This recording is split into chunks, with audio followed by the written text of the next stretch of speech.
खुलुमबाय फरायसा लोगो नोंथांमोनखौ गासैखौबो गोदान मोनसे भिडिअ बरायनाय जाबाय। फरायसा लोगो नोंथांमोननि थाखाय बे भिडिअ मोनसे इम्पोर्टेन्ट एनाउन्समेन्ट होनो नागिरदों जे बावैसो सेबा आरो एसेगा देग्लायनि 2021 नि HSLC आरो HS आनजादनि रिजाल्टनि फिथाइखौ होनो थाखाय थियारि जाबाय आरो बे हिसाबै HSLC थामहिनबा मेट्रिक आनजादनि रिजाल्टखौ फैबाय थानाय 30 जुलाइआव होगोन आरो बेवहाय नोंथांमोना गावबा गावनि रिजाल्टखौ फुंनि 9 रिंगानिफ्राय अनलाइननि गेजेरजों नायनो हागोन।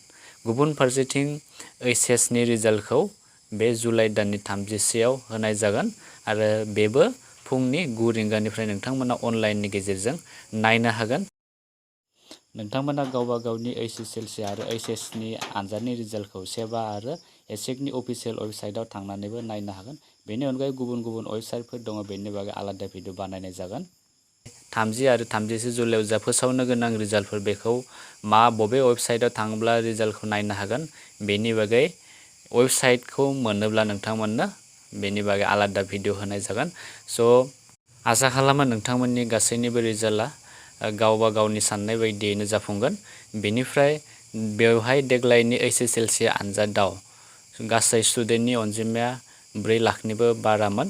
गुबुन फारसेथिं हायर सेकेन्डारियाव गासै स्टुडेन्टफोरा दङ 2,49,812। बेनिनो आर्ट्सआव दङ 1,91,855। गुबुन फारसेथिं साइन्सआव दङ 38,430। कमार्सआव दङ 18,443।